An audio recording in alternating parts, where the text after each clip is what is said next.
읽고 제정신이 아니었네요. 사도행전 9장 32절에서 43절 말씀이에요. 제목은 예수 그리스도가 함께 하신다라는 제목으로 말씀을 나누도록 하겠습니다.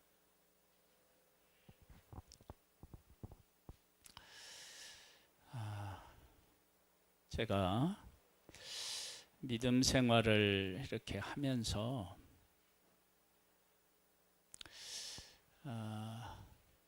제 마음속에 소중한 거에 대한 무엇이 정말 소중한 것일까? 그런 질문을 하게 되고 그런 질문을 통해서 아주 조금씩 답을 얻어가는 그런 감사가 있어요. 하나님의 말씀을 보는데 하나님은 여기서 도대체 무엇을 우리에게 원하시고 이 일을 왜 이렇게 하셨는지를 이렇게 질문해 보면 하나님이 정말로 그렇게 원하시느냐 라고 질문할 때 100% 그렇다라고 말할 수는 없지만 말씀을 통해서 하나님이 이래서 이런 말씀을 주시지 않았을까 그런 생각을 해보게 돼요. 32절에 보면 이렇게 나와요. 그때 베드로가 사방으로 두루 다니다가 룻다에 사는 성도들에게도 내려갔더니 거기서 애니아라 하는 사람을 만나매 그는 충병병으로 침상 위에 누운 지 8해라. 베드로가 이르되 애니아야 예수 그리스도께서 너를 낫게 하시니 일어나 네 자리를 정돈하라 한데 곧 일어나니 룻다와 사론에 사는 사람들이 다 그를 보고 주께로 돌아오니라. 베드로가 사방으로 두루 다녔대요. 그런데 다니는 곳마다 이 일이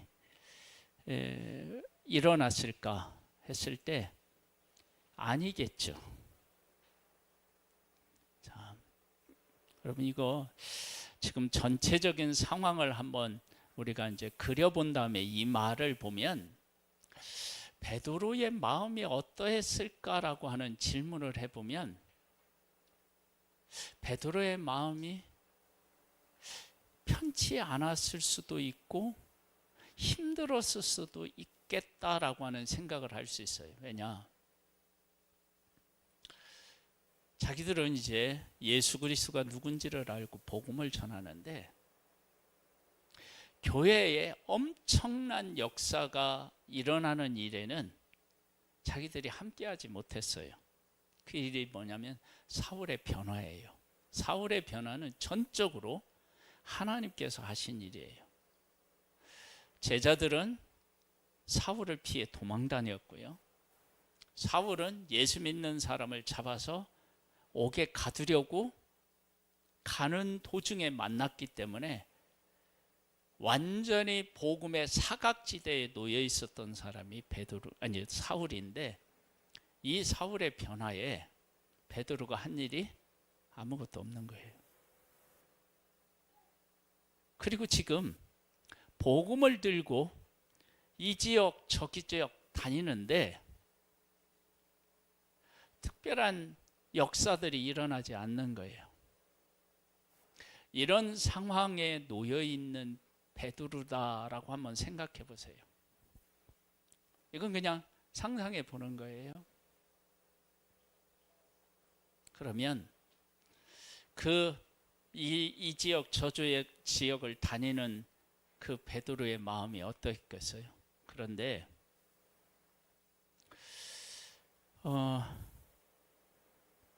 룻다에로 갔는데 그곳에서 중풍병으로 침상에 누워있는 애니아라고 하는 사람을 만났는데 그때 베드로에게 예수 그리스도의 이름으로 그가 온전해질 것 같은 그런 마음이 드는 거예요.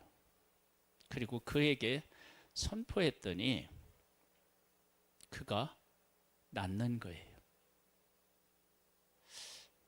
이건 무엇을 의미하냐 그러면 우리가 예수 그리스도와 함께하면 우리도 중풍병을 낫게 하는 사람이 될 수 있습니다. 이런 얘기가 아니고 예수님이 이 땅에 오셨을 때 중풍병을 낫게 하셨죠. 그렇죠?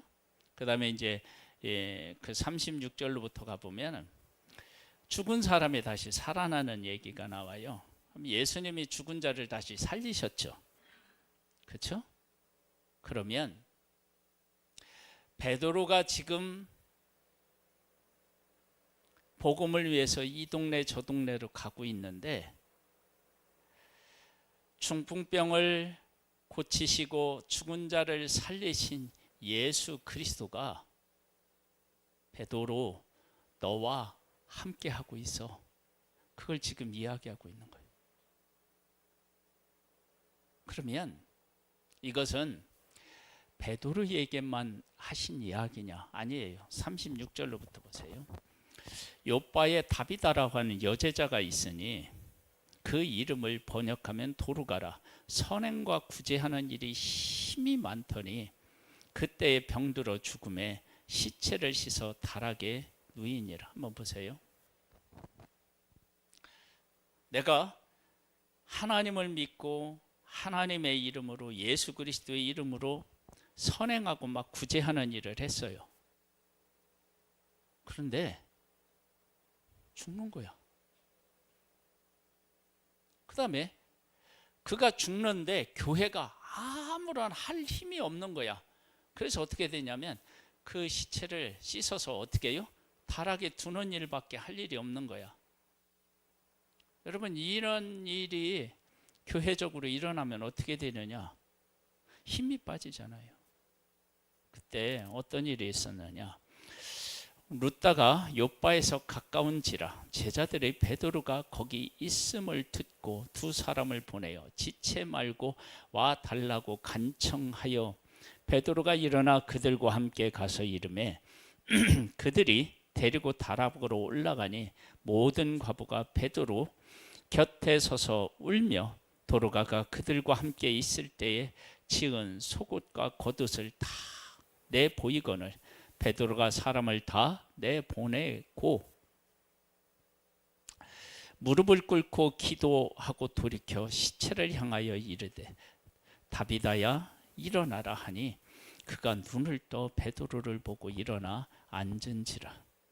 베드로가 손을 내밀어 일으키고 성도들과 과부들을 불러들여 그가 살아난 것을 보이니 온 요파 사람이 알고 많은 사람이 주를 믿더라.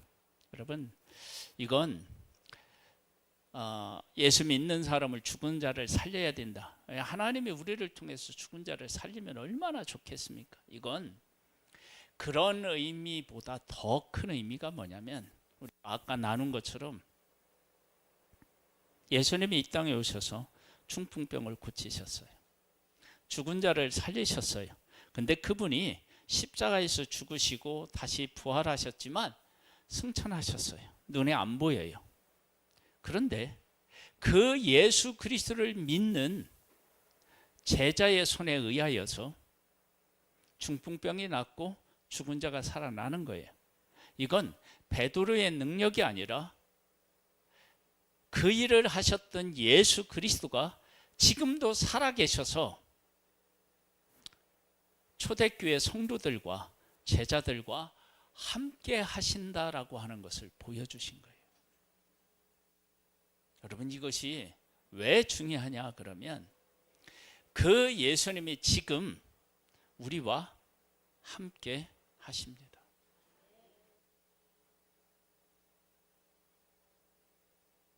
그러면 나중에 이 베드로가 어디를 가든지 죽은 사람을 만나서 막 기도하면 이렇게 세워나 살리나요? 아니에요. 그분이 살아 계시다. 그리고 그분이 너희들과 함께 하고 있다. 그걸 보여주신 거예요. 그러니까 예를 든다면 예수님께서 나사로와 마르다와 마리아를 사랑하셨어요. 그런데 나사로가 병들었다는 이야기를 전해 듣고 예수님이 이틀을 더 유하셔요. 그리고 나사로가 죽은 후에 가셔요. 갔을 때 그의 여동생들이 마르다와 마리아가 주님 일찍 오셨으면 얼마나 좋겠습니까? 이제 다 죽어서 끝났습니다. 그렇게 얘기해요. 그런데 주님은 어디다 두었느냐 하고 무덤에 가서 어떻게 해요? 그 나사로에 나오라 그렇게 말씀하셔서 그가 나왔어요. 예수님이 사랑하는 그들을 통해서 부활을 설명하신 거예요.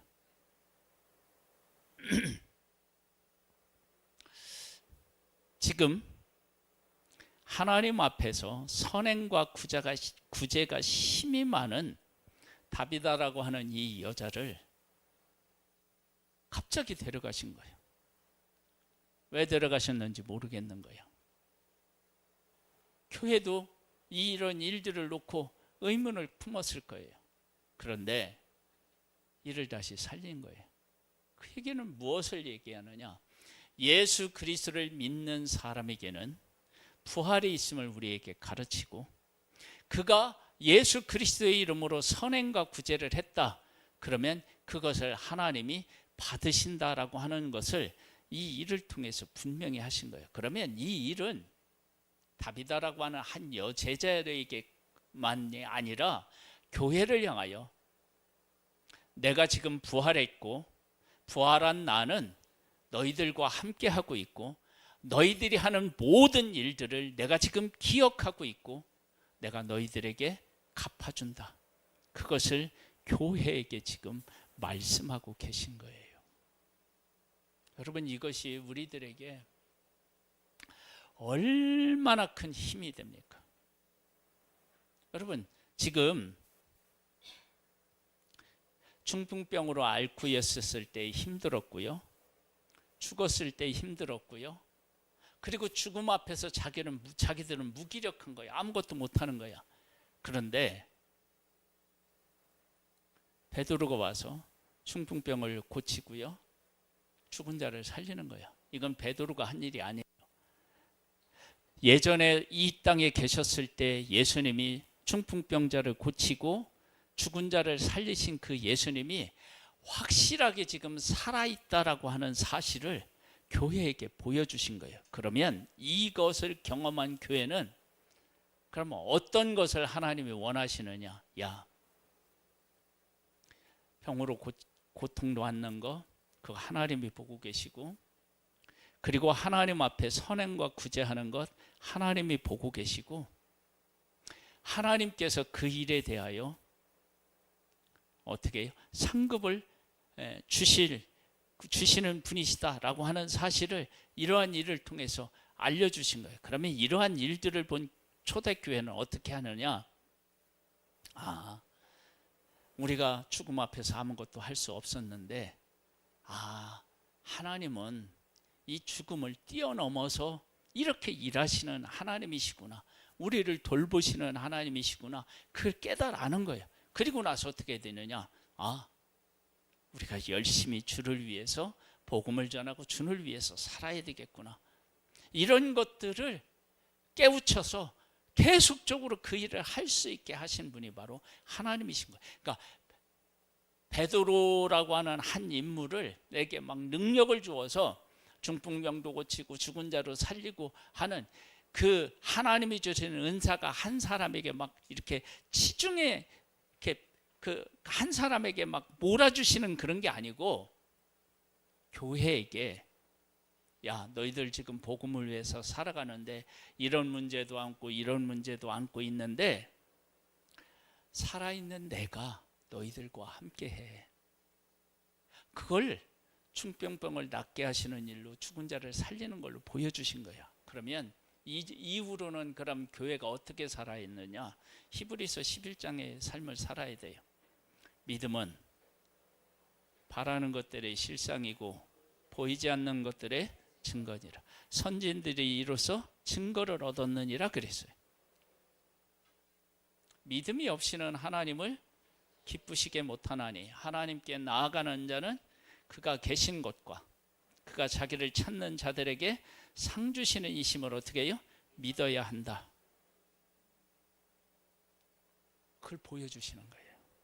여러분, 그 보여주시는 것은 지금 우리 이 자리에 있는 우리들에게, 야, 너희들이 지금 여기 있는 욥과 다비다에 대한, 욥과의 다비다가 살았는데 선함과 구제가 많았는데 어느 날 하루 죽어서 아무것도 할 수가 없었어. 그런데 부활의 하나님이 그들과 함께 계시는 거예요. 그러면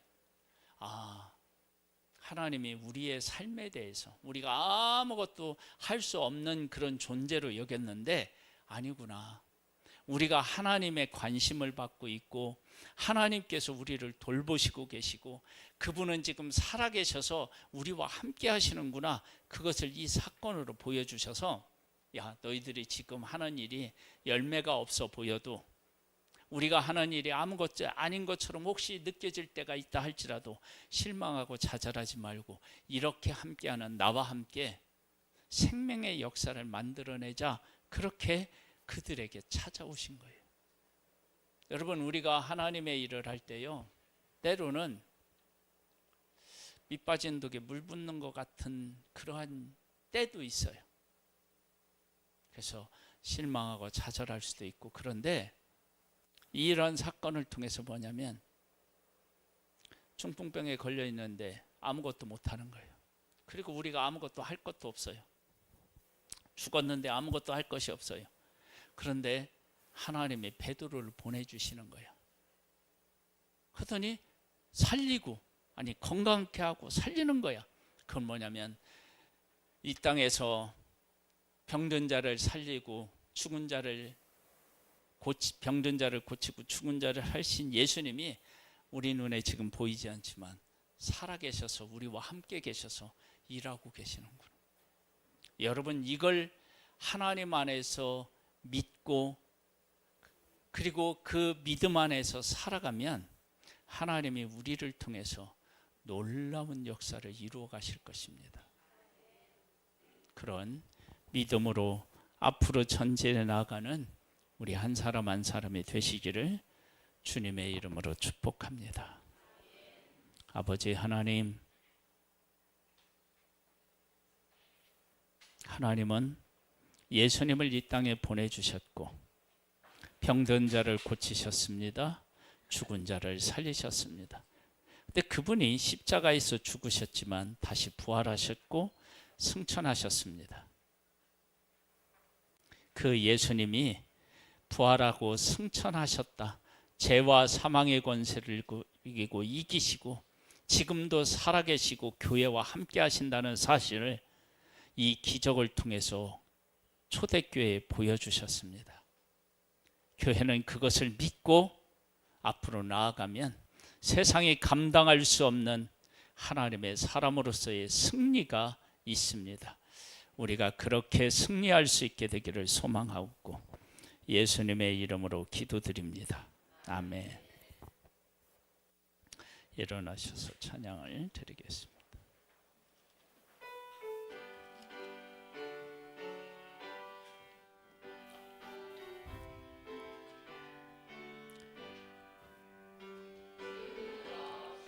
살 수 없네 죄인의 구주요, 그 귀한 몸의 피로 날 구속하소서.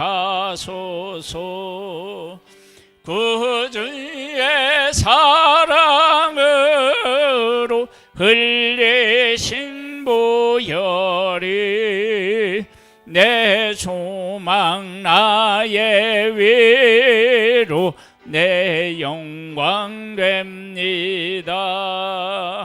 주 없이 살 수 없네 나 혼자 못 서리. 힘없고 부족하며 지혜도 없도다. 내주는 나의 생명 또 나의 힘이라. 주님을 의지하여 지혜를 얻으리. 주 없이 살 수 없네. 내 주는 아신다.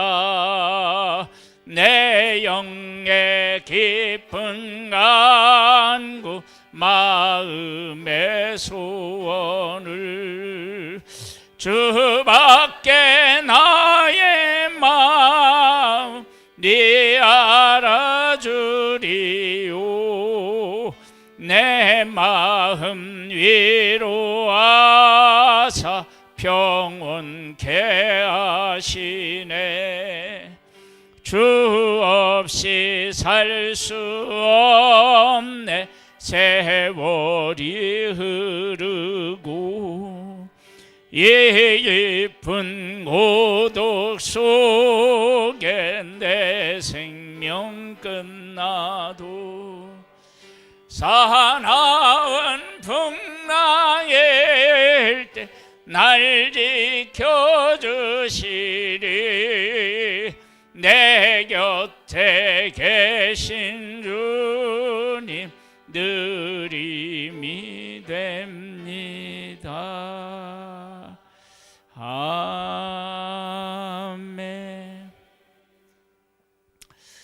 마지막 절, 마지막 단에 보니까 내 곁에 계신 주님,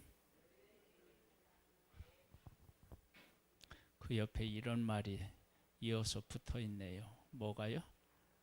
아멘. 아멘 읽은 거 아니죠? 고백한 거죠? 네.